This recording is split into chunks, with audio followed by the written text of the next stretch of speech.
જય Dwarkadhish, welcome back to my YouTube channel. I hope તમે બધા મજામાં છો. હું પણ મજામાં છું. અત્યારે બહુ ઝાઝા ટાઈમ પછી 3-4 દિવસ થયા છે વ્લોગ નથી અપલોડ કર્યા, કારણ કે છે ને વરસાદ પણ અહીંયા એવો જોરદાર હતો, નેટવર્ક પ્રોબ્લેમ હતી અને પ્લસ કે થોડીક તબિયત સારી નહોતી. અત્યારે છે ને ધાબા પર છું, વાગી ગયા છે 7 અને ચાંદામાં આવી ગયા છે અને અત્યારે છે ને શંખ વાગી રહ્યો છે ભગવાનનો. અને બસ આજે ફરી પાછો તમારી લાઈફમાં આવી ગયો છું. આ યુટ્યુબ ચેનલ છે ને મારી એકલા નથી. તમને ખબર છે કે આ યુટ્યુબ ચેનલમાં સૌથી મોટામાં મોટો હાથ જો કોઈનો હોય ને તો એ જીવનો હતો. હવે વિચારું છું કે આ યુટ્યુબ ચેનલને એટલી ગ્રો કરું કે જ્યારે જીવ મારી લાઈફમાં ફ્રી આવી જાય ને ત્યારે એને ગર્વ થવો જોઈએ મારા ઉપર. આઈ નો કે આ યુટ્યુબ ચેનલ છે એમાં જીવની યાદો સાથે જોડાયેલી છે અને એની યાદો જ મને એક ઉમ્મીદ આપે છે કે ફરી પાછી મારી લાઈફમાં આવી જશે. આઈ નો કે આ સમાજ નડશે, બટ હવે જોઈએ છે ઠાકરથી મોટો તો કોઈ છે જ નહીં. બસ ઈશ્વર ઉપર બધું મૂકી દીધું છે અને બસ ઈશ્વર ઉપર છોડી દીધું છે કે બસ હવે મારો જીવ મને પાછો આપી દેશે. અને મને વિશ્વાસ છે કે મને મારી લાઈફમાં મારો જીવ ફરી પાછો આવી જશે. અને જ્યારે આવશે ને એ દિવસ મારી માટે ઉત્સવ હશે યાર. કેમ કે છે ને આપણે છે ને પ્રેમ કરતા હોય ને એની સાથે જિંદગી જીવવાની જે મજા આવે ને એ કદાચ એકલામાં નહીં મજા આવે. અત્યારે હું ઘણો એકલો ફીલ કરું છું કે યાર જીવ મારી સાથે હોત તો હું બહુ ખુશ હોત. અને એમાં વરસાદનો માહોલ જોઈને મને 1 વર્ષ પહેલાંની યાદો આવી ગઈ. કારણ કે 1 વર્ષ પહેલાં જ્યારે વરસાદ થતો હતો ત્યારે કોલેજ બંક મારીને અમે બંને છે ને રસ્તા વચ્ચે નીકળી જતા હતા. એને નાહવાનો શોખ બહુ વરસાદમાં, એટલે એને વરસાદ બહુ ગમતો. અને મારી સાથે એણે એટલી બધી મેમરીઝ ક્રિએટ કરી છે ને. અને અમુકને એવું લાગે છે, અમુક મેં કોમેન્ટ વાંચી કે ભાઈ તમે ખાલી છે ને વ્યૂઝ છાપવા માટે સ્ટોરી ક્રિએટ કરો છો. અરે ના મારા વાલા, જે મારી સાથે કનેક્ટેડ હશે ને, કે જે મારી સ્કૂલ લાઈફ, મારા કોલેજ લાઈફમાં જે મારી સાથે હશે ને એને બધાને ખબર હશે કે આ સ્ટોરી ક્રિએટ નહીં કરતો, પણ આની રિયલ લાઈફ હતી. કેમ કે જીવ સાથેની મેમરીઓ જે છે ને એ બધી મારા માટે બહુ જ મહત્ત્વની હતી અને બહુ જ હેપીનેસવાળી હતી. આજે બધું યાદ આવે છે. આજે એકલું ફીલ થાય છે કે યાર નહીં કહેતા કે મારી જે તાકાત છે ને એ મારી જીવ છે. તમને ખબર છે કે યુટ્યુબમાં અહીંયા સુધી પહોંચવામાં સૌથી મોટો જો મને હિંમત આપવાવાળું કંઈ વ્યક્તિ હોય ને તો એ જીવ છે. અને જીવના લીધે જ હું અહીંયા સુધી પહોંચ્યો છું. હું સ્વીકારું છું, કારણ કે છે ને એક સફળ પુરુષની પાછળ એક સ્ત્રીનો હાથ હોય છે ને એક નિષ્ફળ પુરુષની પાછળ એક સ્ત્રીનો હાથ હોય છે. તો મારી સફળતા પાછળ મારા જીવનો હાથ છે, જેનો હું દુનિયાભર જ્યારે પણ હું સક્સેસ થઈશ ને તો પણ હું સ્વીકારીશ કે હા મારી પાછળ મારા જીવનો હાથ છે.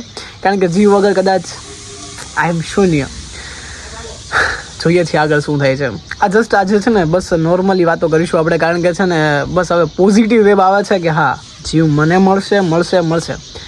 કારણ કે છે ને જેને આપણે દિલથી ચાહતા હોય ને અને ઈશ્વર પાછળ માંગીએ ને તો 100% આપે છે.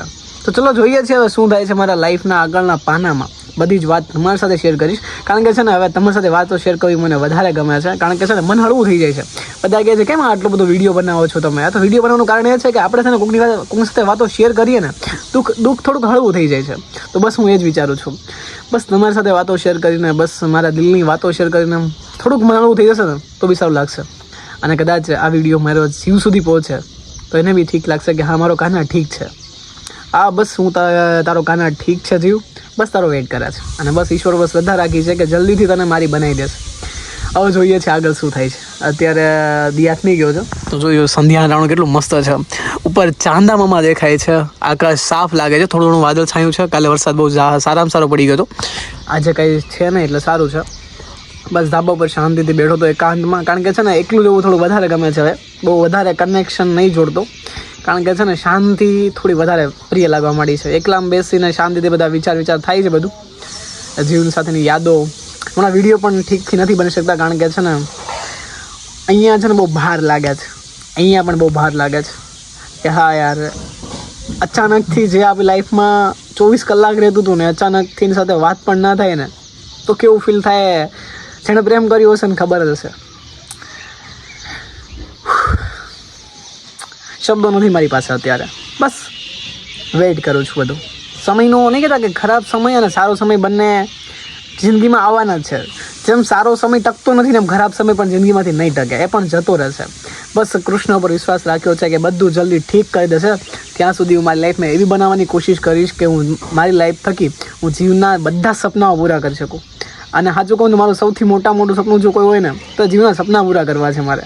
કારણ કે છે ને એ છોકરી એટલી ઇનોસેન્ટ છે ને એના માટે હું શબ્દો નહીં આપી શકું. કારણ કે છે ને એ એટલી બહાદુર છે, એટલી હિંમતવાળી છે કે બધી સિચ્યુએશનમાં બધાનો સામનો કરી શકે છે, બટ ક્યારેક ક્યારેક હારી જાય છે, મને ખબર છે.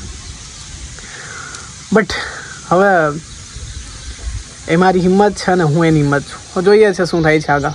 હજી વાત નહીં થઈ, વાત થશે પછી ખબર પડશે શું થાય છે. બસ હવે વેઇટ કરી શકું છું, બીજું કશું જ તે નથી કરી શકવાનો.